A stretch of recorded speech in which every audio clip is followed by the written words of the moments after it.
Tell me if you agree with this. Okay, another TikTok? TikTok, kids, basketball kids.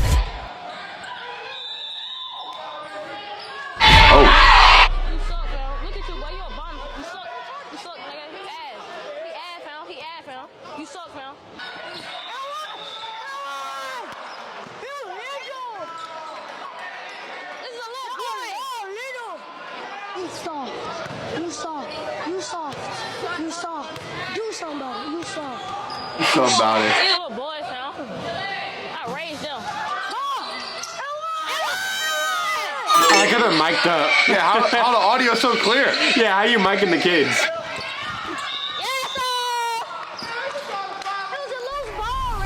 The lovely rivalry of the competitiveness of sports. I'm guessing people are upset about just the way they're speaking to the other teammates, being a little more, not saying the nicest things. My take on it was, personally, I don't mind that. Is it very sportsmanlike? No. Have y'all ever played sports? I was gonna say, I'm like, I've played ping pong with people and they'd be getting mad at me. You play football, I mean, how many times you see Tristan Jazz play basketball and he shows off his skills and people think he's being cocky and they want to hurt him? It's a basketball game. When do you not shit talk? I played soccer growing up. Motherfuckers were saying stuff. When you are playing an actual competitive sport, I ain't talking about that's all getting participation medals. When you're actually playing competitive things, that's just what you do. Okay, so how do you feel because they're younger? Because yeah, we've all played sports. Yeah, the adults can say, but when you're 10, you shouldn't be talking like that to the other team. Me personally, when I raise my kids, I could almost guarantee they're not going to be doing that. However, my kids are on the blue team and then the mean kids are on the green. My kid's going to get exposed to kids saying that and my kid's going to have to deal with it. And he's going to have to learn how to deal with shit talkers and people taunting you. To try to put a bubble around them, I think is silly. It is a parent's fault of raising their kids to speak like that. But if you're playing sports, this is what happens. When we were kids and we played sports at a competitive level, people were talking about, fuck your mom, blah, blah, blah. I fucked your mom. Well, like, because you want to win. You want to get in the head. You're not thinking rationally. But that's the nature of sports, though. That's part of it. Basketball, soccer, football, just to name three. Somebody's feelings always get hurt when you play those games. Well, I think sports are a really good thing because they teach you so many life lessons.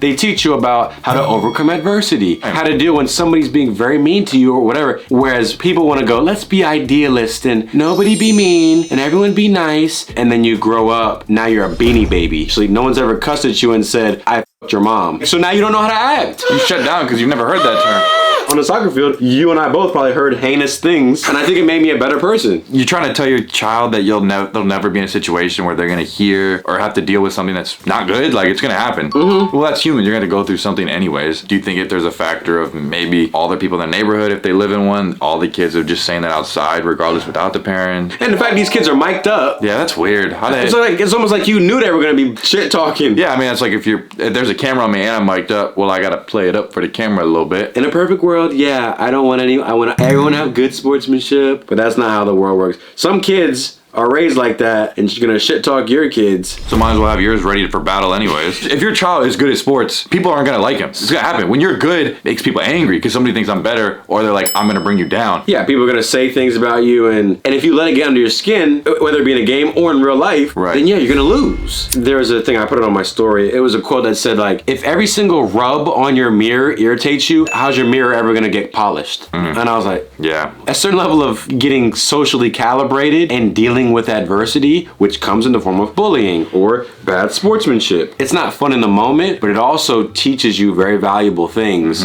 so that you don't grow up to be a hermit crab with no shell. There was a kid in my class specifically who was homeschooled all the way up to high school. Damn! He had trouble like making friends, and there was enough people in the class that were nice to like not be around him, but then there were kids that were being even harsher to him and he would kind of just break down and cry. Somebody's calling him weird, but he kind of got groomed to be weird because he didn't have anybody to talk to in elementary, middle school. Like, I feel bad for him, but like, I can't stick up for him. Am I supposed to stick up for everybody that goes up to him and yells at him? I can't do that. I've seen a lot of homeschool kids who only interact with their parents and they never get that pressure makes diamonds. If you gotta polish a knife, you gotta polish a stone, whatever, you have to polish it. It has to get rough and tough. You gotta stab it a little bit. You gotta break through the cracks. And it's not fun, but that's what creates the beautiful polished granite countertop. You're doing your child a disservice by not letting them fall. That way they can learn how to get back up. I would be the best parent, bro. That's why they always said, like, if a kid hits something and they look at you, a lot of parents are like, oh no, what happened? And then the kid freaks out.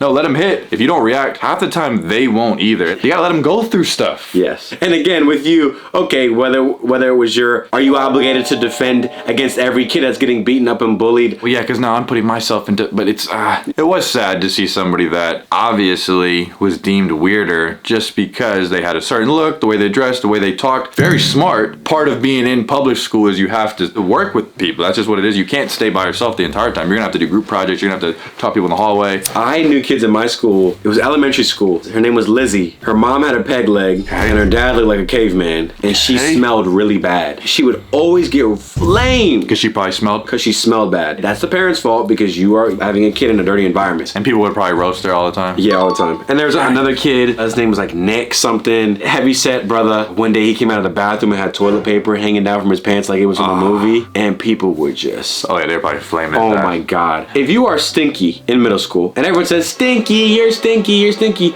you're gonna be like, let me see if I can fix my stinkiness. And now you've become a better person who's not stinky because someone was mean to you. If you're going through a hard time, if you are getting bullied, if you're going through adversity, there really can be a lesson in it all sometimes. Even I've had it too, where you get into conflicts or you get into things where people don't like you, and you can take it as a, let me take this as a data point to put into my database and make it, how can I let this situation make me better? Yeah, and that's an outside experience that you're able to change because you're like, everybody keeps calling me stinky. I might be stinky. I might be stinky. How do I not be stinky? And then it goes away. If you don't like something, there's a signal in your head of, I don't like that, or that's scaring me. Go to the root of that and try to understand how you can maybe feel better or not. You have to listen to all the signals and Yeah, that's what being a member of society is. Yeah. Because I don't care what people think. Who cares? Shut up. I don't want to. Well, you can't be a complete weirdo and a complete outcast because then people will attack you, and there's a reason we can only present ourselves in a certain fashion like this. Otherwise, people would think we're crazy. we say it with other stuff, but it all works for everything. There's the low, there's the high, or there's There's a happy medium. happy medium with a lot of things. So Even